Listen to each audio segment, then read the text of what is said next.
Muy buenas noches, amados hermanos. Es un gusto el poder estar con todos ustedes en esta noche. Eh, Estábamos oyendo esa hermosa alabanza del día domingo. Su nombre es Cristo. Y nosotros estamos aquí para confesar que Él es nuestro Rey. Bien, miércoles 22 de octubre. Vamos a nuestra segunda, la parte 2 de nuestra serie, Heredando las promesas. Heredando las promesas. Y en esta serie, amados hermanos, la vez pasada hablamos sobre la simiente. Mire, el día domingo hablamos en el mensaje. Todo esto nace porque Dios tiene un plan. Creó esta tierra, creó al hombre. Dentro de ese plan llamó un hombre que se llamó Abraham, y de Abraham salieron dos simientes, la simiente natural y la simiente espiritual. Y la Biblia nos habla de cómo Dios ha tratado todo el tiempo de hacerse mostrar en esta tierra, de hacer mostrar quién es Él, de tratar con ese pueblo, primero natural, después con la iglesia. Y la clase pasada vimos cómo Abraham, Dios le dio promesas y vemos cómo él fue alcanzando esas promesas que Dios le había dado. Así que para nosotros, Abraham es un modelo para que nosotros podamos alcanzar esas promesas, porque como cristianos, y el propósito de este tema es que no nos queremos quedar cortos, hermanos, queremos alcanzar las promesas que Dios tiene para nuestras vidas. No queremos llegar a los cielos y habernos quedado cortos, sino queremos haber alcanzado lo que Dios tiene para nosotros. Y eso es lo que nos está llevando a estudiar esta serie. Así que vamos a la clase del día de hoy. Hace 8 días leímos que las promesas que Dios le dio a Abraham, hermanos, van a tener su cumplimiento, algunas de ellas, o las más grandes, las promesas mayores que Dios le dio a Abraham van a tener su cumplimiento y van a ser cumplidas por los descendientes de Abraham. De hecho, el alcance total de las promesas que se le dieron a Abraham, porque a Abraham se le dieron de forma simbólica, pero el total cumplimiento lo va a ser la simiente espiritual de Abraham. En Hebreos capítulo 11, versículo 33, dice: conforme a la fe murieron todos estos, sin haber recibido lo prometido, sino mirándolo de lejos y creyéndolo y saludando y confesando que eran extranjeros y peregrinos sobre la tierra. Hermanos, hay una persona que en lo personal a mí ha impactado mi vida muy fuerte, es Pastor Frank Anderson, uno de los que ha impactado mi vida. En un mensaje, un día que yo estaba escuchando, él dijo: Dios me dio una promesa, y aunque me muera y no la vea cumplida, yo voy a seguir creyendo, confesando eso que Dios me dio.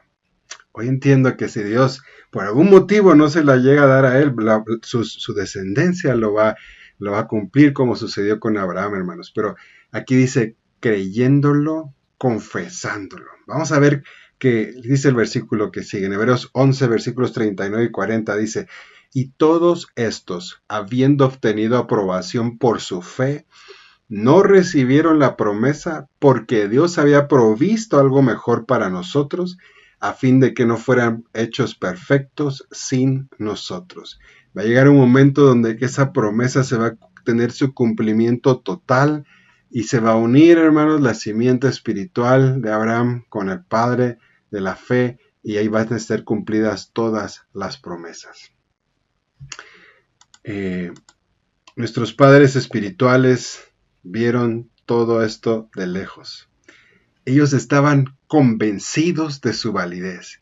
Vivieron sus vidas a la luz de esa visión y les fue contado como si lo hubieran alcanzado. Miren, esto lo puse en amarillo por eso. A Abraham le fue contado como si lo hubiera alcanzado porque lo creyó, lo confesó y se comportó en esta tierra como si hubiera obtenido esas promesas. De nuevo, como mencioné hace un momento, nuestros padres espirituales vieron todo esto de lejos, estaban convencidos de su validez, vivieron sus vidas a través de esa visión que Dios les había dado y les fue contado como que si lo hubiesen alcanzado.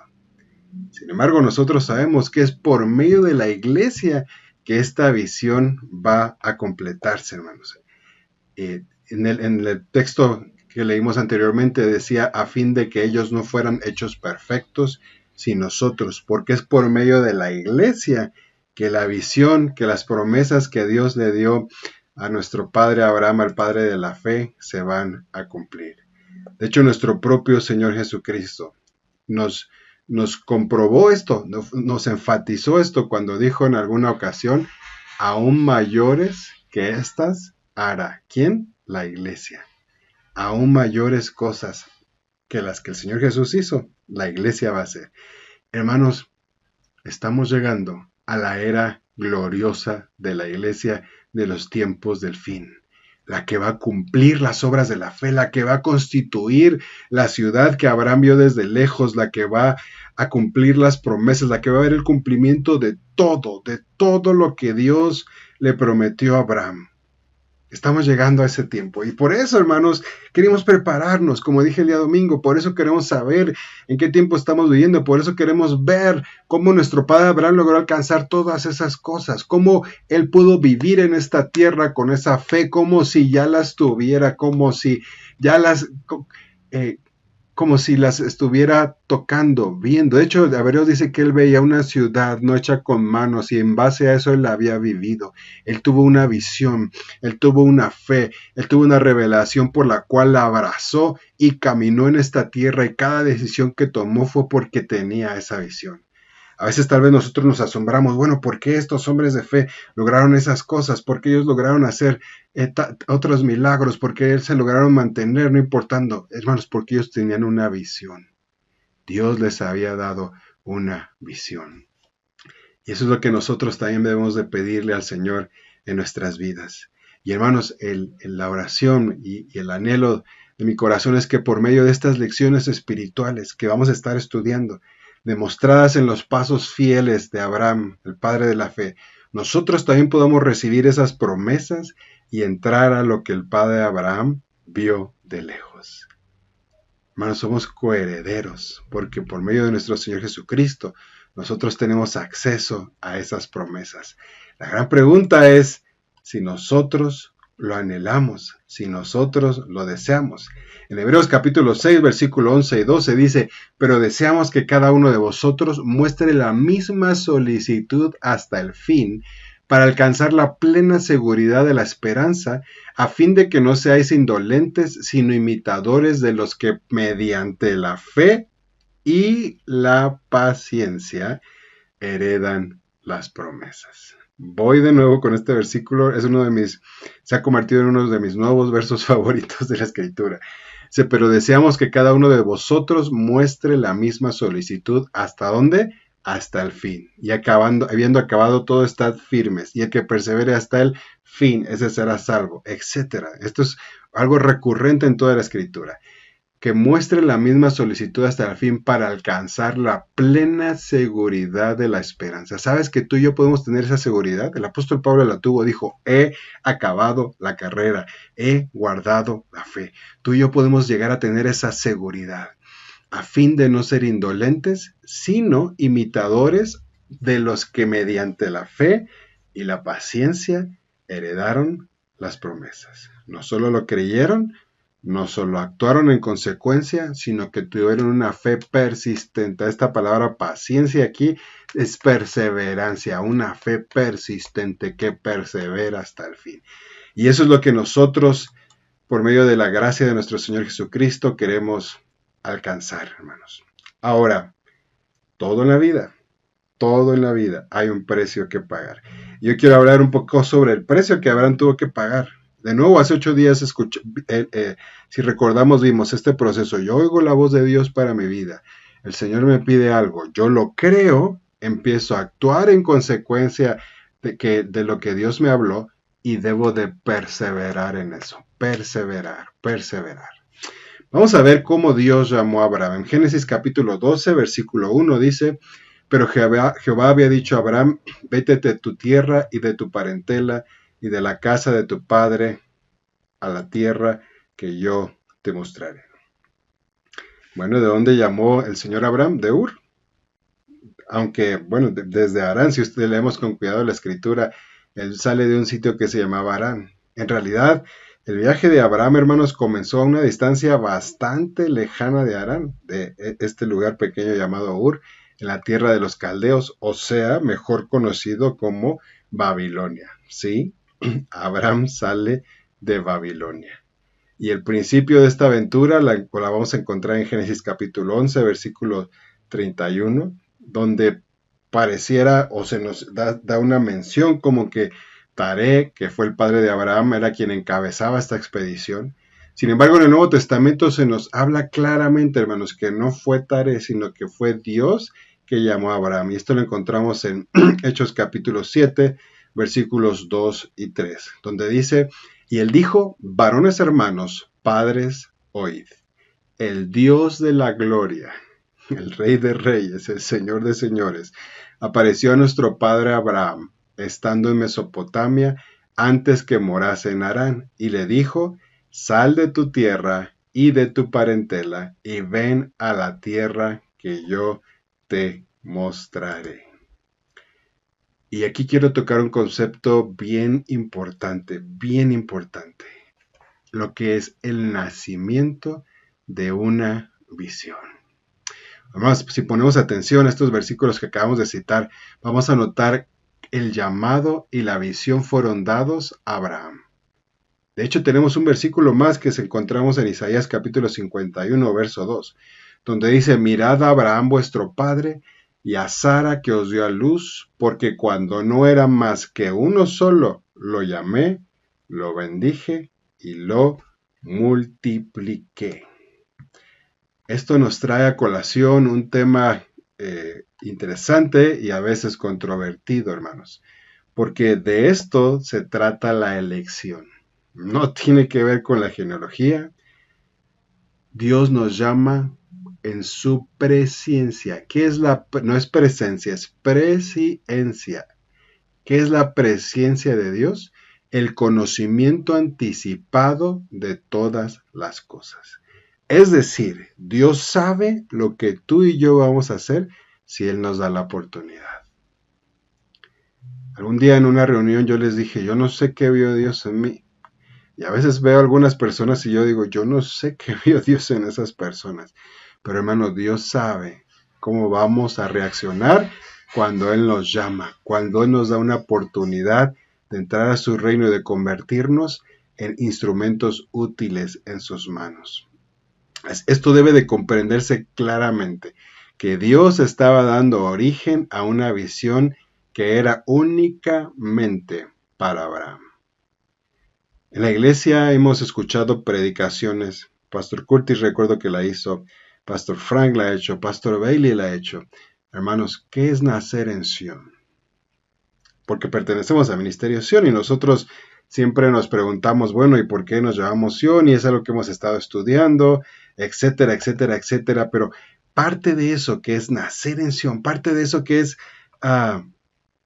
¿Qué es todo eso? Es lo que estamos viendo ahorita. A que una visión nazca en nuestros corazones, que un anhelo, que algo que entendemos, que un llamado que el Señor nos da, nace en nuestros corazones. Y debido a que esto nace en nosotros, entonces nos hace actuar en consecuencia.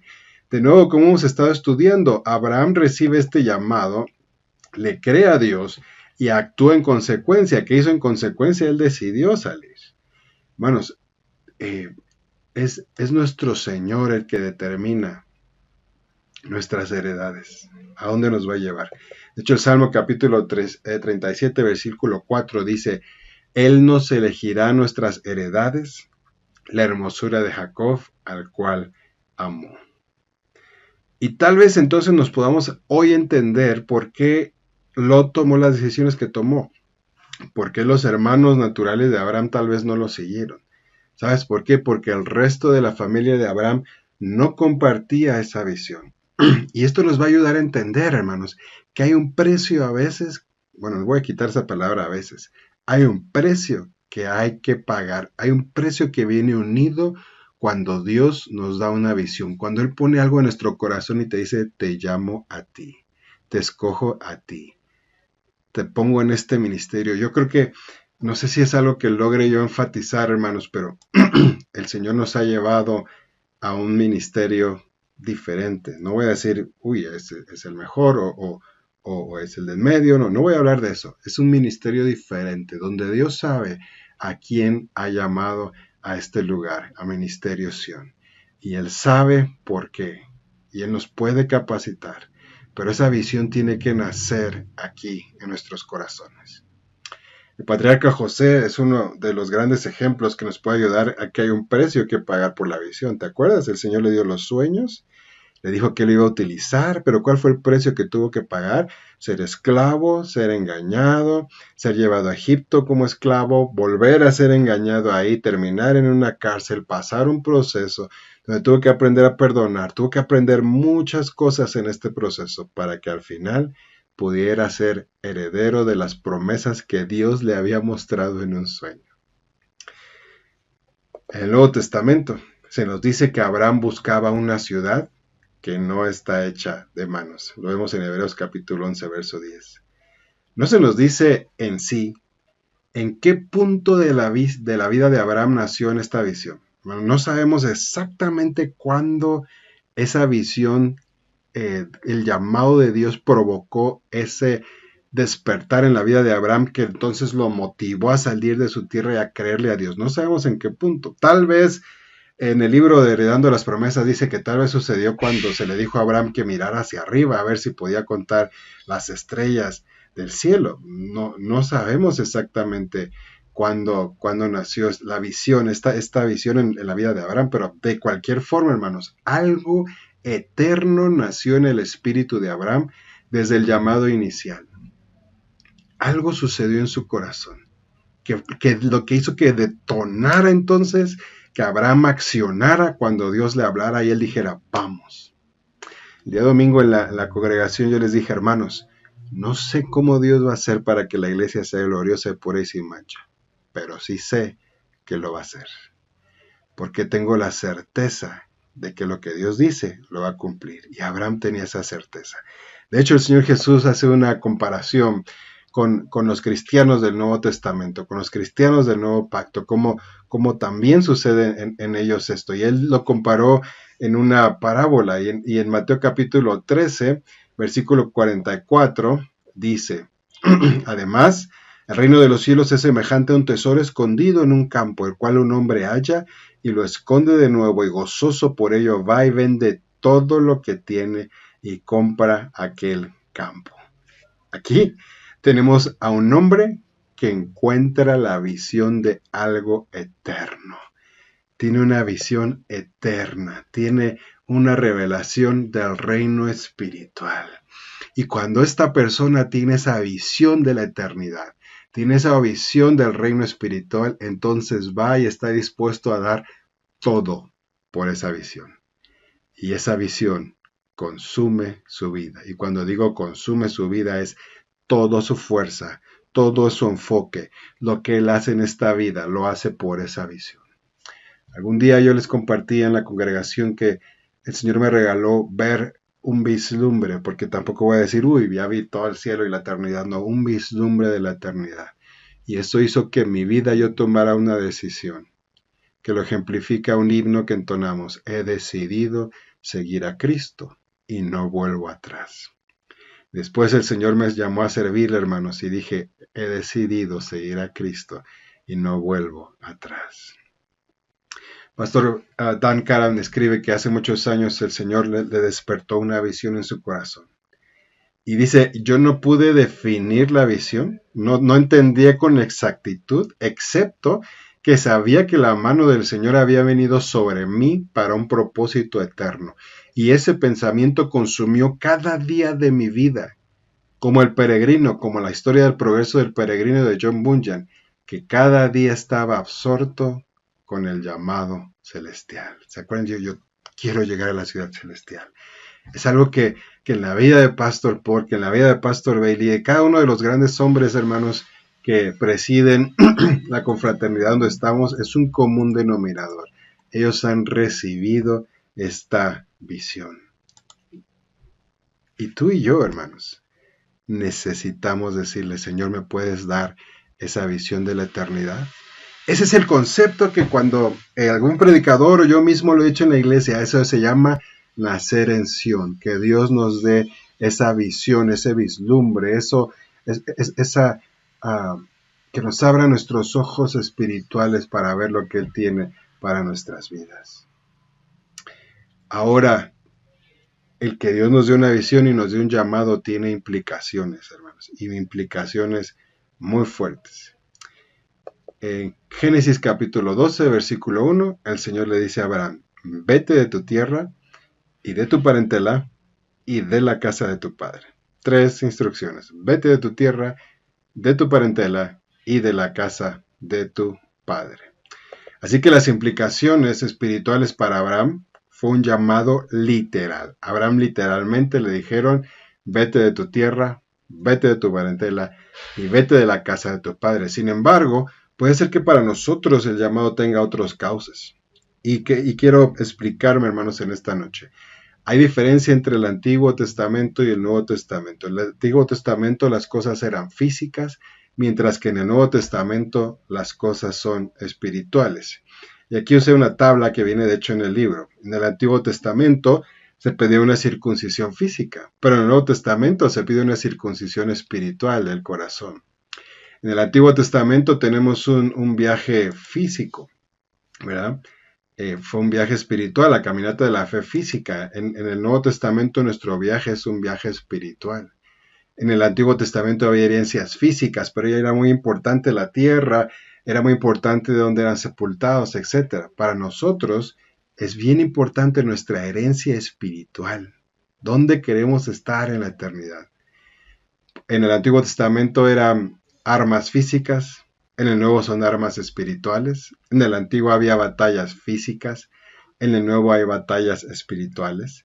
En el Antiguo Testamento había un templo físico, en el Nuevo Testamento hay un templo espiritual. En el Antiguo había un sacerdocio físico, en el Nuevo Testamento hay un sacerdocio espiritual. En el Antiguo Testamento había sacrificios físicos, en el Nuevo Testamento hay sacrificios espirituales y pudiéramos seguir.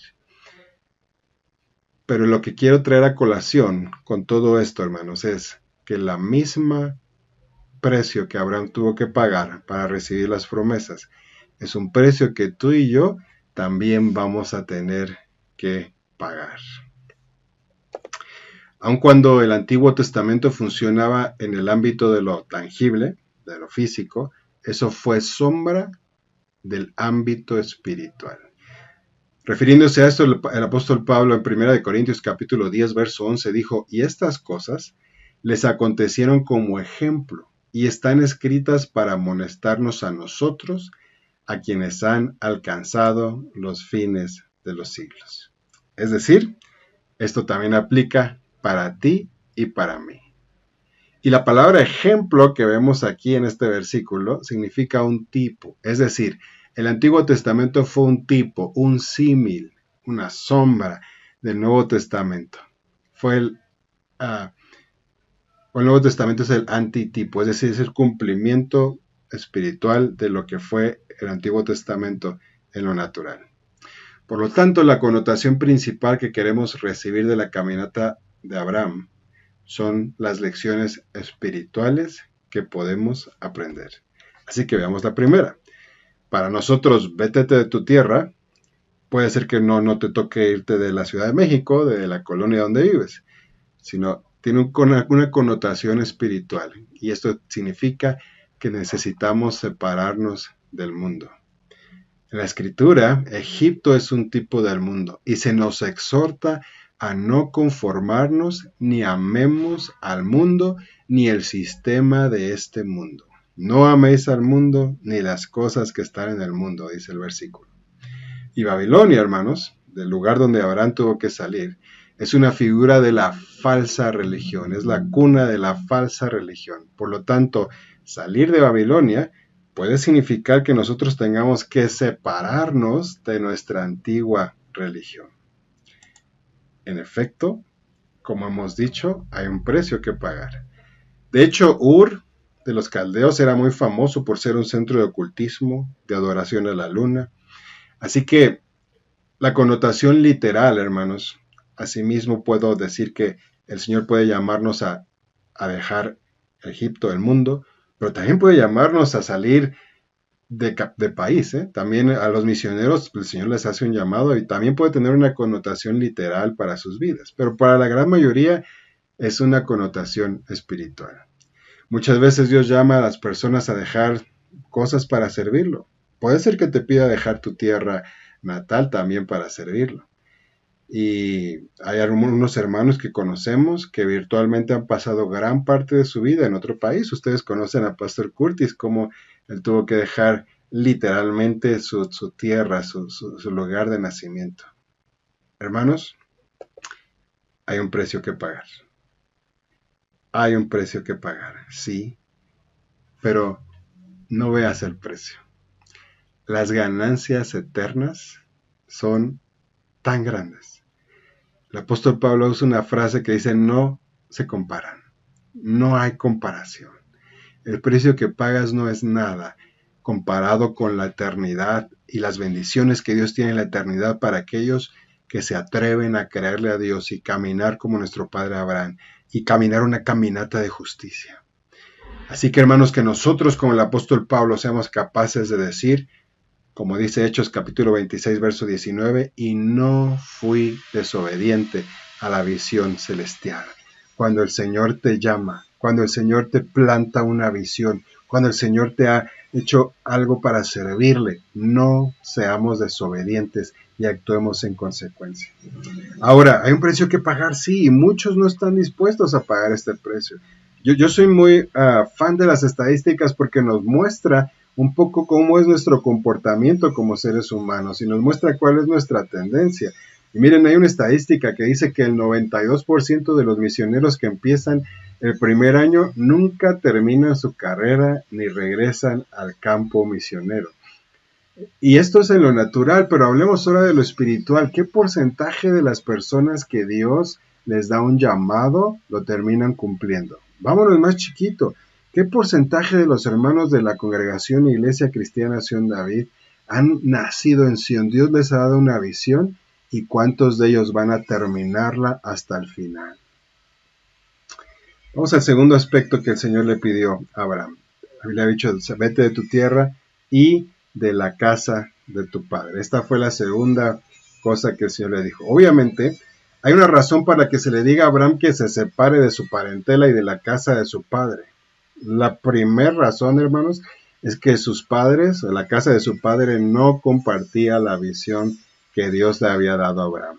Esto lo vamos a ver también más adelante. No tenían la misma visión, no tenían el mismo llamado. En segundo lugar, la casa de su padre era idólatra. Y aunque en Génesis no se nos dice esto de manera específica, pero en Josué capítulo 24, versos 2 y 3 leemos: y dijo Josué a todo el pueblo: así dice Jehová Dios de Israel, vuestros padres habitaron antiguamente al otro lado del río, esto es, Taré, padre de Abraham y de Nacor, y servían a dioses extraños, y yo tomé a vuestro padre del otro lado del río, y lo traje por toda la tierra de Canaán, y aumenté su descendencia, y le di a Isaac. Así que Abraham, hermanos, no solamente fue llamado a salir de Babilonia, de su tierra, sino también fue llamado a salir de su familia. ¿Por qué? Porque ellos eran idólatras. Esto le quiero dedicar tiempo y énfasis, hermanos. La Escritura hace especial énfasis que en unas pocas personas que tuvieron que cortar lazos idólatras de sus padres. Por ejemplo, Gedeón tuvo que destruir los dioses de su padre. El rey Asa no permitió que su madre reinara debido a la idolatría que había cometido. Ruth tuvo que dejar su familia, sus dioses. Hay ocasiones en la vida donde Dios les pide a algunas personas, y quiero enfatizar pocas personas, que tienen que cortar con los lazos de idolatría de sus padres porque son un estorbo para caminar. Ídolos familiares. Hermanos, en el cristianismo hay una gran mezcla. Hay mucha idolatría, sobre todo en nuestros países latinoamericanos. Y quiero leerles una historia que cuenta Pastor Dan en su libro. Leo textualmente. Hace algunos años estaba predicando en una iglesia de una aldea de Guatemala y al concluir el servicio hice una invitación al altar. Y mientras lo hacía, me sentí impulsado a preguntar a las personas si estaban libres de la idolatría anterior. Me sorprendí lo que sucedió. La mayor parte de las personas comenzó a llorar y respondió viniendo al frente. Después, supe que cuando los jesuitas evangelizaron esa área siglos atrás, permitieron que los indígenas conservaran sus ídolos. En otros países, el catolicismo está muy mezclado con otras pequeñas deidades, las cuales se les permite incluir en sus días festivos, etc. Bien, casualmente en México nos encontramos en una fecha cercana, algo así. Estos indígenas se habían convertido al pentecostalismo y aparentemente aún creían que podían conservar sus dioses ancestrales. Este es un problema en muchos países. Eventualmente, a menos que espiritualmente nos separemos de ellas por completo, que las evidencias, etcétera, de las religiones falsas de nuestra familia pueden llegar a corromper nuestra vida y nuestro ministerio y hasta nuestro lugar eterno. Escribe también Pastor Dan: conozco a un hombre que amaba a nuestra iglesia, él amaba las verdades que predicábamos, sin embargo, su esposa era una firme católica y él no fue capaz de pagar el precio de romper con la religión familiar. Lamentablemente, hoy, él acompaña a su esposa a su Babilonia espiritual. Leo un tercer ejemplo que también viene en el libro. Conocimos a otro hombre que ciertamente tenía un ministerio muy influyente, pero de alguna manera nunca se desconectó de las creencias mormonas de su mamá. Y más tarde su ministerio se involucró con mucho de las genealogías, como hacen los mormones, y esto manchó todo su ministerio. Hermanos, mientras tengamos ídolos en nuestras vidas, no vamos a poder servir o seguir de todo corazón a nuestro Dios. Y eventualmente, hasta al estar unidos a una familia que sirve a otros dioses o religiones, va a afectar nuestra relación con Dios. Y esto lo quiero decir con cuidado, pero también con firmeza. Debe haber una clara condena y un rompimiento en el espíritu. Yo no puedo participar de cosas espirituales que son de ídolos. Es que es mi familia, es que es mi mamá, es que es mi tío, es que es la abuelita. Y bueno, pues vamos a... Hermanos, debe haber una clara condena y un rompimiento en el espíritu. Ahora, quiero aclarar algo, ya lo puse hasta en negritas aquí en la filmina. Yo no estoy diciendo o no estoy apoyando, hermanos, el que rompamos lazos con nuestras familias y que las dejemos de ver y que no estoy diciendo eso. De hecho, al contrario, queremos ver salvos a nuestros familiares. Pero lo que estoy queriendo decir con todo esto es que no debemos atarnos por persuasión. Bueno, es que es mi familiar, es que voy a hacer esto, es que voy a guardar este ídolo, es que tengo esta imagen porque puede ser la de mi bisabuelita. Eso es lo que estoy hablando. No debemos atarnos por persuasión.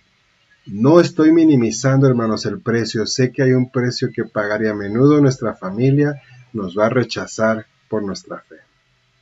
Conozco una hermana de la congregación que me dijo: ya dejaste la religión que nos enseñaron nuestros padres. Pastor Dan escribe otro ejemplo en el libro donde dice: acabo de regresar de un país en el cual estuve tratando sobre este preciso tema, y la dama que estaba traduciendo comenzó a llorar. Su familia la había rechazado por su fe. Y aunque tal vez en nuestro país, en México, en Estados Unidos, no nos vemos muy afectados por la religión de nuestras familias, en algunas naciones dejar la religión significa ser excluido de las familias. Sí, es cierto, hermanos, parte de la cruz incluye también la familia. Y el tema de la familia clasifica a las personas desde el principio e invariablemente el llamado de Dios va a amenazar en alguna medida nuestros lazos familiares. Eso es algo inevitable, hermanos, inevitable.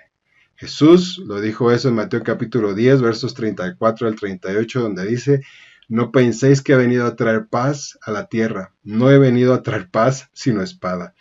Porque he venido para poner disensión al hombre contra su padre, a la hija contra su madre, a la nuera contra su suegra, y los enemigos del hombre serán los de su propia casa. Y el que ama a padre o madre más que a mí, no es digno de mí. El que ama a hijo o a hija más que a mí, no es digno de mí. Y el que no toma su cruz y sigue en pos de mí, no es digno de mí. La espada, la palabra de Dios va a separar a aquellos que van a continuar conociéndolo y a aquellos que no lo van a hacer. Por eso es una espada de dos filos. Todo esto, hermanos, Abraham se le pidió que tuviera, y vamos a enfrentar tú y yo, si queremos heredar las promesas, si queremos llegar a Sion, si queremos alcanzar lo que Dios tiene para nosotros, va a haber un precio que pagar y vas a tener que enfrentarte en algún momento de tu vida y decir, discúlpame, yo no puedo hacer esto, no estoy de acuerdo con esto, Dios condena esto. Todo esto se trata sobre las relaciones familiares. También debemos de observar que no solamente somos probados con respecto a nuestros padres, sino también con respecto a nuestros hijos. Bueno, yo he visto este problema bien grande en muchos ministros. Cuando se trata de sus hijos, de su familia, empiezan los problemas.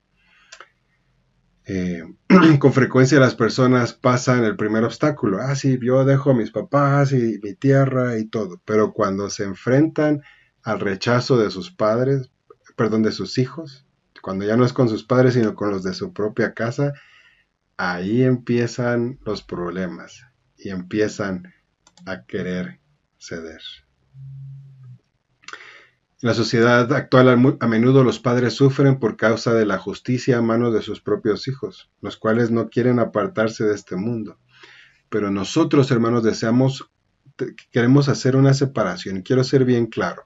Es cierto que debemos de honrar a nuestro padre y a nuestra madre. Eso lo marca la Escritura claramente. Pero si la acción te pone en un predicamento, y si tú dices, si honro a mi padre o a mi mamá, voy a deshonrar a Dios. Tienes que honrar a Dios. Si con tus hijos, es que voy a perder a mi hijo si yo me mantengo firme en esto. Y entonces es un predicamento de lo que Dios dice o lo que tu hijo quiere pensar o hacer. Debes o debemos de honrar a Dios. Por eso a Abraham, hermano, se le dijo, deja tu tierra, deja tu parentela y deja la casa de tu padre. Sé que es algo difícil, complicado, pero quiero decirte, hermano, si queremos heredar todo lo que Dios tiene para nosotros, hay un precio alto que pagar. Y yo te quiero animar a que si quieres heredar las promesas que Dios tiene, a que si quieres decirle, Señor, dame esa visión eterna, déjame nacer en Sion. Nacer en Sion es que Dios me dé la revelación de lo que Él tiene para mí. Como se la dio a Abraham, dice que Abraham vio la ciudad cuyo arquitecto y constructor era Dios. Y como decía la parábola que leímos, estuvo dispuesto a darlo todo, a salir de su tierra, a dejar su herencia, a dejar a su familia, a sus padres, todo por seguir a Cristo.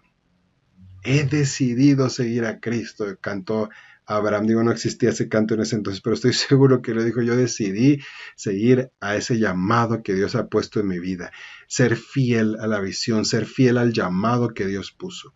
Hermanos, no te estoy hablando de una congregación, no te estoy hablando de un lugar, te estoy hablando de un llamado que Dios va a poner en tu corazón. Y sí, a veces hay un precio que pagar, hay que dejar cosas de la religión del pasado, cosas de ídolos o de recuerdos, etcétera, del pasado, porque no podemos completar completamente el llamado que Dios tiene para nuestras vidas si no dejamos el pasado. Si mantenemos ídolos en nuestros corazones, si doblamos nuestras manos y por quedar bien con nuestra familia, etcétera, seguimos involucrados en cosas que llevan a la idolatría, a la hechicería y al ocultismo. Si no soltamos eso, hermanos, no vamos a alcanzar lo que Dios tiene para nosotros. Cuando yo inicié este tema, yo les dije que Dios ponía en mi corazón que hay muchos cristianos que no alcanzamos lo que Dios tiene para nosotros en su plenitud porque no estamos dispuestos a dejar el pasado. a dejar las tradiciones, a dejar los ídolos, por lazos familiares, por lazos sentimentales, por parejas, como leímos aquí la pareja de una persona, es que mi pareja, hermano, es que ella, es que no, etcétera. No me voy a meter en puntos específicos, pero hermano, sé que hay un precio que pagar, pero te quiero animar en esta noche. Quiero terminar esta sesión animándote y diciéndote, vale la pena. Abraham nos muestra que vale la pena y él se convirtió en el padre de la fe hasta el día de hoy. Y él va a heredar las promesas. Y la iglesia a la que tú y yo somos parte, tenemos parte de esas promesas gracias a que alguien estuvo dispuesto a pagar el precio por esa visión que Dios le había dado. Yo te quiero animar a que tú y yo estemos dispuestos a pagar el precio por la visión que Dios nos ha regalado en la congregación, pero más que Dios te pueda revelar a ti una visión y un llamado, hermanos, y que entonces estés dispuesto a darlo todo. Ustedes van a decir, sí conozco unos cristianos que están bien locos, ¿no? Y hacen todo y dejan todo. ¿Y qué los mueve? Esto es lo que los mueve, un llamado de Dios, una visión de Dios, algo que Dios le ha dado a esas personas y están dispuestos a hacer lo que sea con tal de alcanzar esa visión, ese llamado y esas promesas que Dios les ha dado. Ojalá que tú y yo podamos ser parte de ellos. Oremos en esta noche. Padre, yo te doy gracias por tu grande amor, tu misericordia, tu bondad hacia nuestras vidas. Señor, nos estás llevando y nos estás mostrando como el Padre de la fe, a quien tú le diste esas promesas cuyo cumplimiento total las veremos pronto. Estuvo dispuesto a obedecerte y a dejar su tierra, su parentela y la casa de su Padre, para seguirte a ti, por un llamado mayor. Señor, si hay alguien que está escuchando esta clase y no ha recibido un llamado tuyo, yo te pido que tú le concedas a esta persona tener una visión espiritual, que le concedas lo que hemos nosotros llamado nacer en Sión, que le concedas una visión de la eternidad, para que entonces, Señor, pueda caminar y no le importe que tenga que dejar, pueda caminar y decir, he decidido seguir a Cristo. Y aquellos a quienes ya nos has llamado, Señor, permítenos ser fieles, permítenos no quedarnos a medio camino, permítenos no claudicar, sino ser fieles a la visión que tú nos has llamado y que nos has dado. Pongo este tiempo en tus manos, esta clase en tus manos, y te pido, Señor, que no solamente sea una hora invertida en vano, sino que realmente nuestros corazones y nuestra mente produzca ese anhelo por cumplir lo que tú tienes para nosotros. Te lo pido en el nombre de Cristo Jesús. Amén.